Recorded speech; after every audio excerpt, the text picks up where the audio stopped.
Hello, hello. Milan here of Flying Flourishing. So coming in, today's video is kind of like a follow-up from my ayahuasca share from my ayahuasca ceremony over the summer. So it is roughly, I guess, 3 months since the ceremony, and just felt called to share what's been going on since the ceremony. Am I still feeling the energy? What is going on? So hopefully this video won't be too long, but sometimes I have a tendency to ramble when it's just me talking to the camera, which of course is talking to you all. So want to get into it. So yeah, the end of July, I think it was either July 23rd or 24th, was my ceremony. And yeah, at the very beginning, like shortly after the ceremony, I definitely was still feeling a lot of energy, a lot of shifts, things going on, but really got so much clarity and insight from the ceremony. It really helped shape the rest of my summer and how I wanted to spend the time. And after the ceremony, I really leaned into loving myself unconditionally. I really did that work, and I really just allowed myself to just be. So I wasn't dating, I wasn't talking to anyone, and that was really by choice. But what I had said was I wasn't actively looking to meet anybody. But, if something came about, then I also wouldn't turn it down. But in the grand scheme of things, I needed to focus on myself. I really needed to focus on myself because I was just really, really exhausted with hating myself.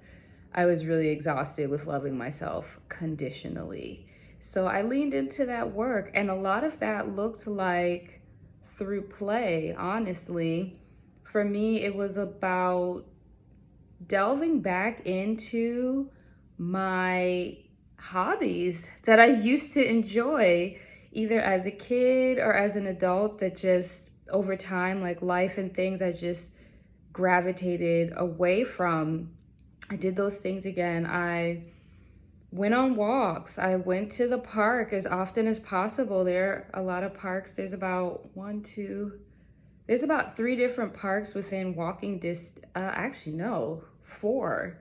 There are 4 different parks easily within walking distance from me. And so I just allow myself to go for walks.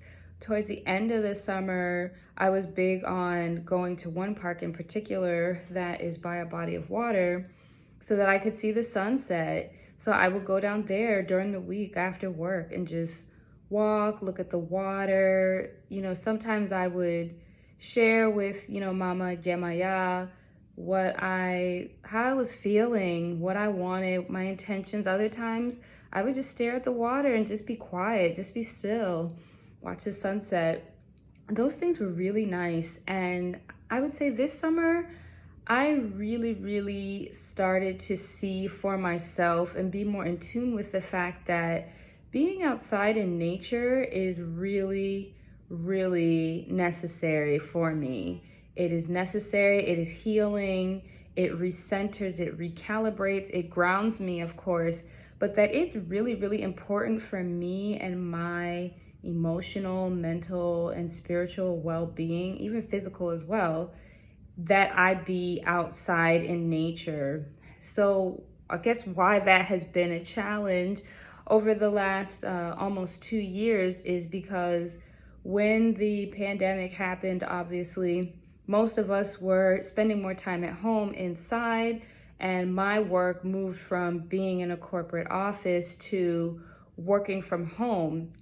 And what I started to notice very quickly is that working from home, it was just really easy for me to just stay in the house the whole time. And sometimes I would go days without leaving the house because I would just work, cook, chill, rinse and repeat. So the summer really just showed me that it's very important for me to get outside and go for walks. That is like vital. It's vital for me to do that. And my spirit really, really appreciates and enjoys that and recharges and gains energy from that. So that was one thing that I really leaned into. I said that, yeah, my hobbies, some other hobbies that I leaned back into, really my creativity started to come back. So I had actually purchased all this filming equipment, which, haha, I'm not using for this video, but it's okay. I purchased all this photo photography, there we go, photography equipment. So I got lights, I have a backdrop, all of these things.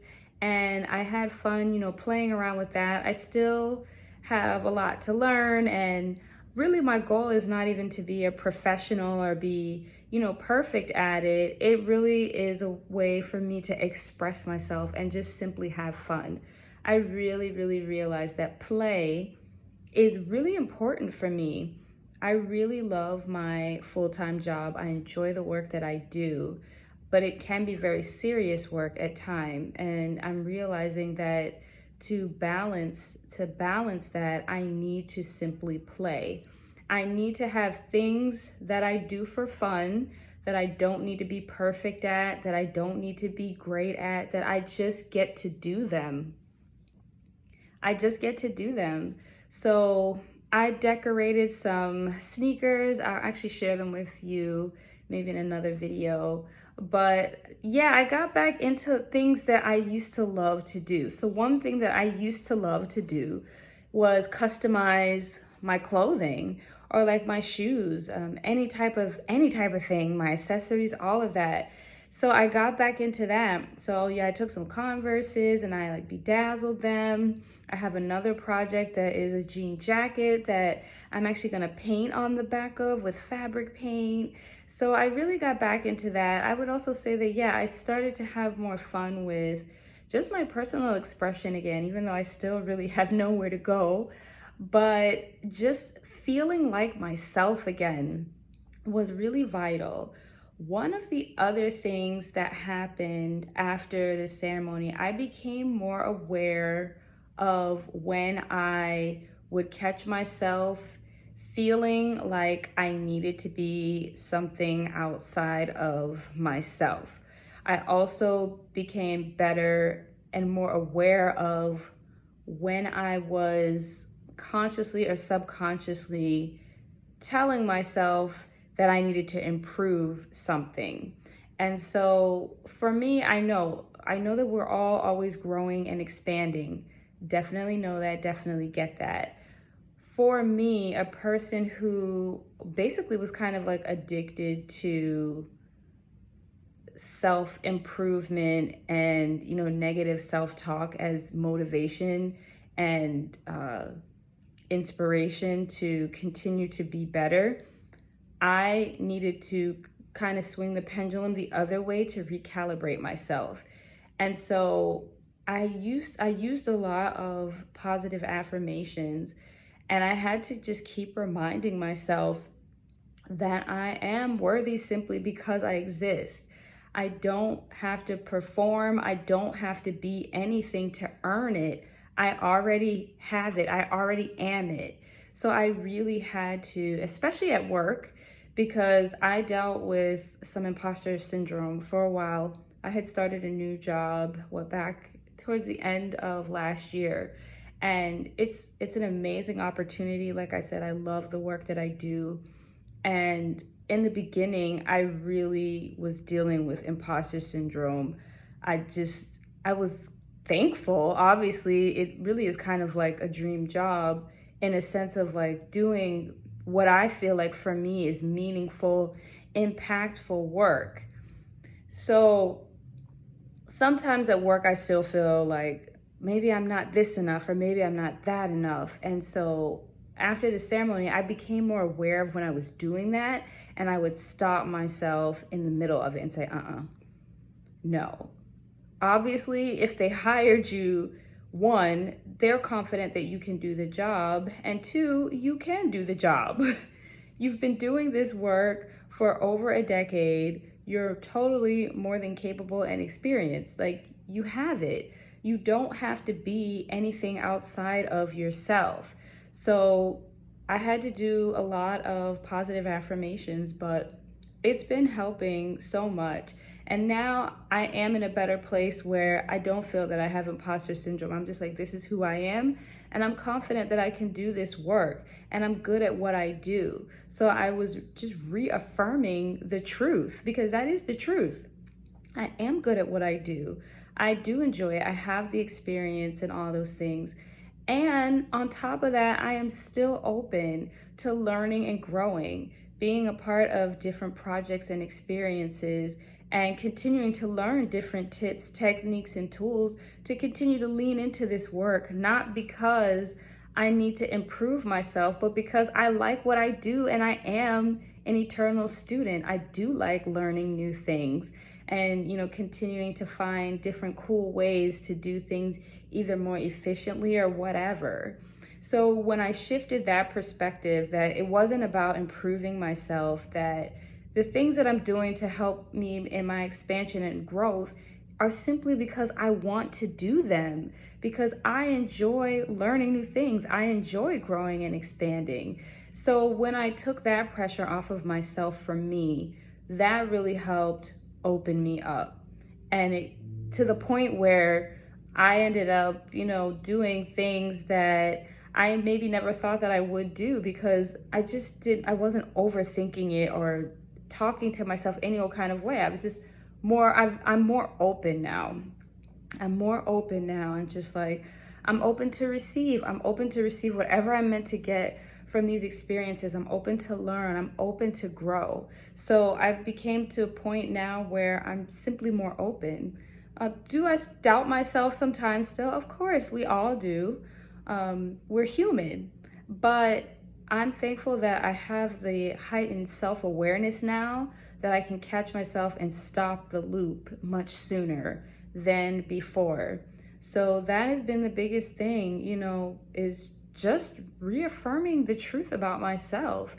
And I also got to a point where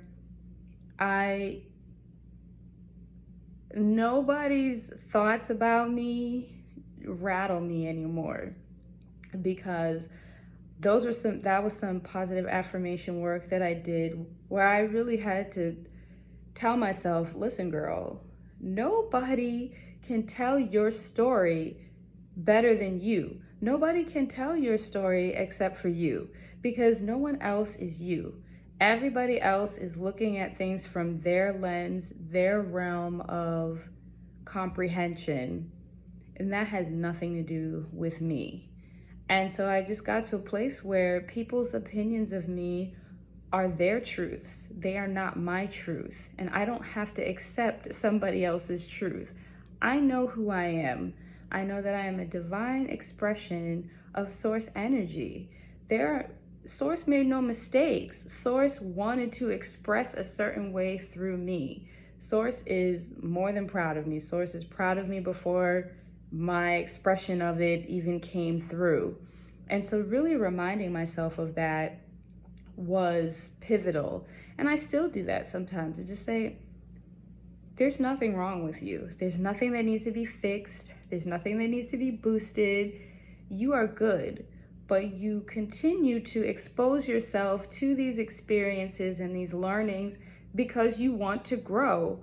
You are an infinite being, so you are naturally curious and you naturally want to continue leaning into life. And when I really look at it like that, it feels really good, because that is the truth. So those are just a couple examples that I can think of off of the top of my head, but I'm just mostly more at ease with myself more often than not. And it has just really helped, because I speak from the heart now, for the most part. I don't think too hard, or, oh, what is this person going to think? I speak from my heart, and I express myself. And I don't have expectations on how I feel a person should or shouldn't react. I speak from the heart and I speak my truths. And I also have learned when to be quiet. I think I also learned to be a better listener. I think, again, with me feeling like I needed to be a certain way, I used to think that I always needed to have a witty response. is somebody said something so that, you know, people knew that I was smart and all. And again, these are all things in my head. Nobody ever told me that I wasn't smart or anything like that. And after a while, I realized, you know, a lot of people, when I became more self-aware, I realized that a lot of people don't listen, and they listen to respond to you. They don't even let you finish your sentence. They don't let you even finish talking sometimes before they are talking over you. And so when I got to a place where I said, well, I'm going to be more quiet and really listen to people, really be quiet and be present, it was very, very interesting. And so at first it was unnerving because because I was so present, sometimes I didn't have a response prepared. And I would be like, oh gosh, I don't have anything to say back. And then after a while, over time, I'm like, you don't have to have anything witty to say back right away. Just listen. And if you speak from the heart, after you've been fully present and listen, you'll know intuitively what to say next. And so it's gotten easier and easier to just listen. And so now when people speak, I really am conscious about if I am about to try to respond as opposed to listening. And I'm quiet. I let people talk. Like even sometimes on the phone when people are talking, they're like, hello, are you still there? I'm like, yes, I'm just listening to you. Really giving people that attention. But also I realized when you do that, because you're not thinking about a witty response to say really quickly, you also can really hear what a person is trying to say with or without the words, if that makes sense. You're able to pick up on other energies behind what somebody is saying or communicating to you. And so that has been really, really amazing.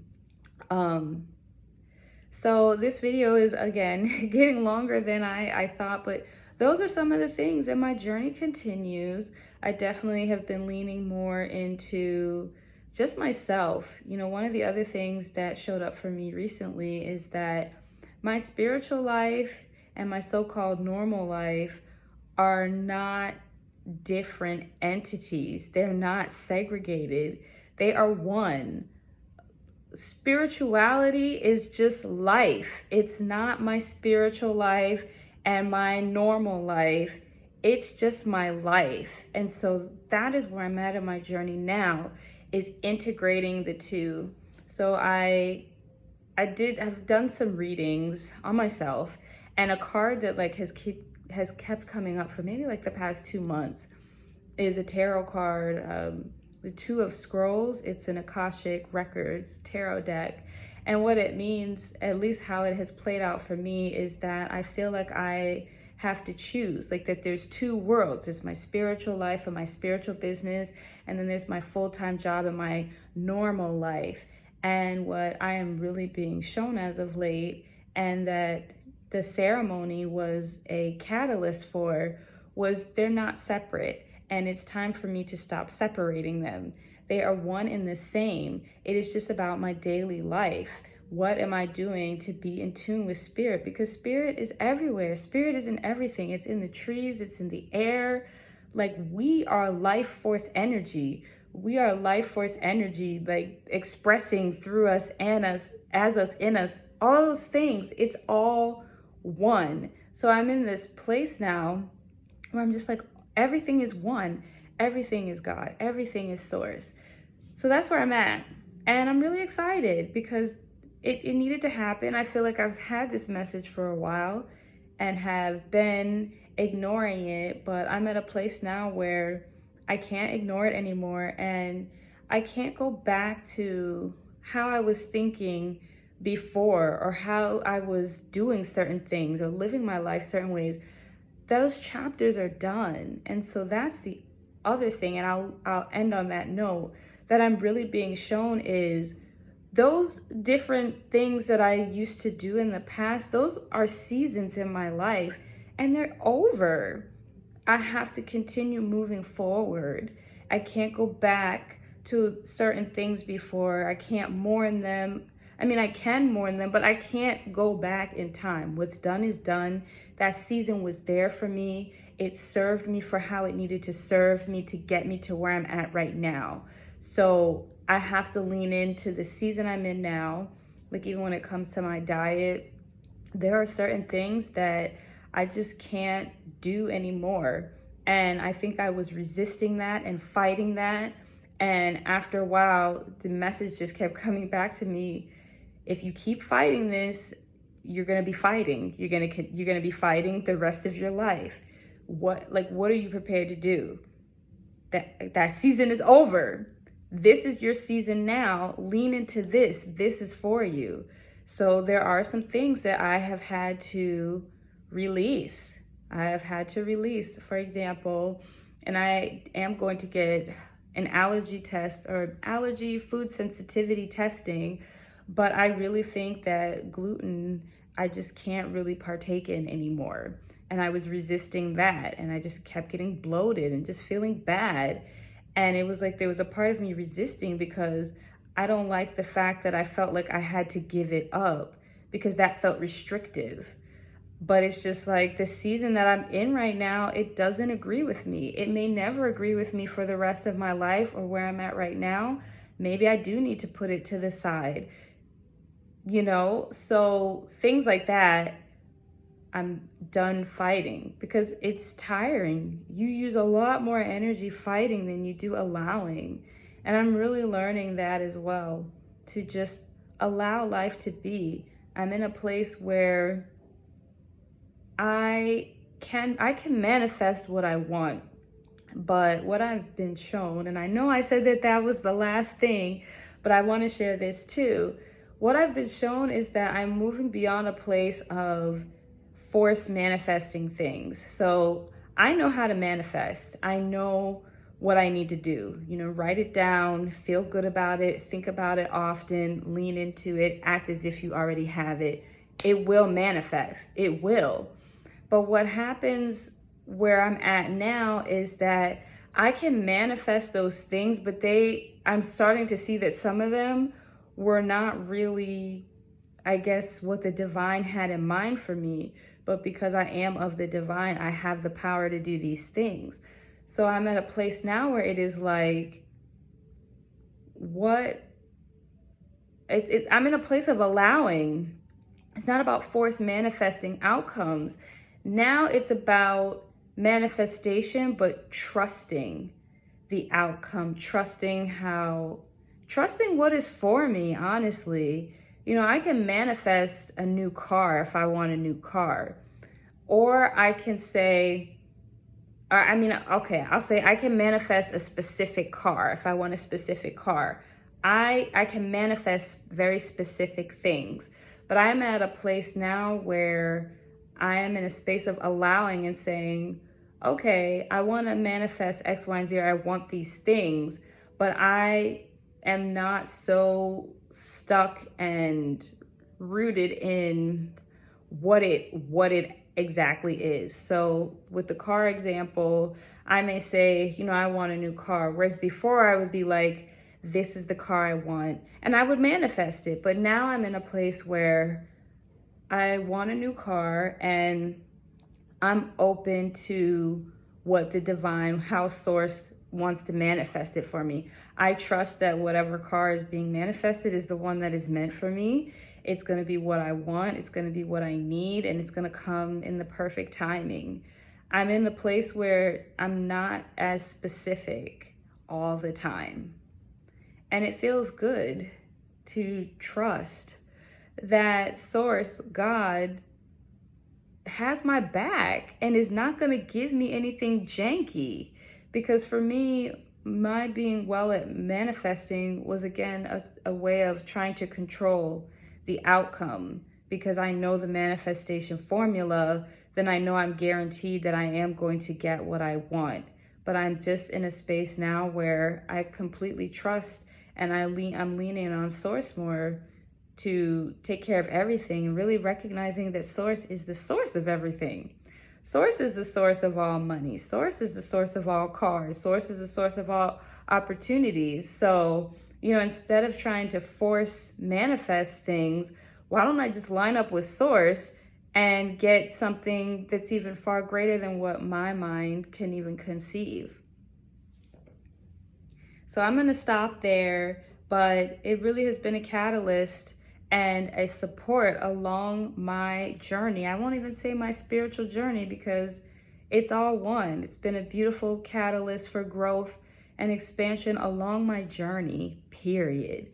And I am so thankful for it. And I still stand by my thoughts that I would do it again. If I felt called to go to a ceremony again, I absolutely would.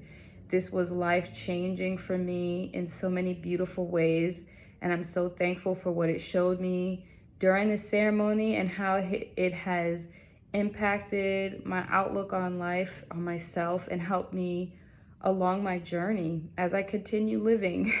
So that is that. Again, apologies for how long it is, but if you stuck around, thank you, and hopefully you got some gems from my experiences as well. That's why we share, right? Because oftentimes what happens to us isn't for us.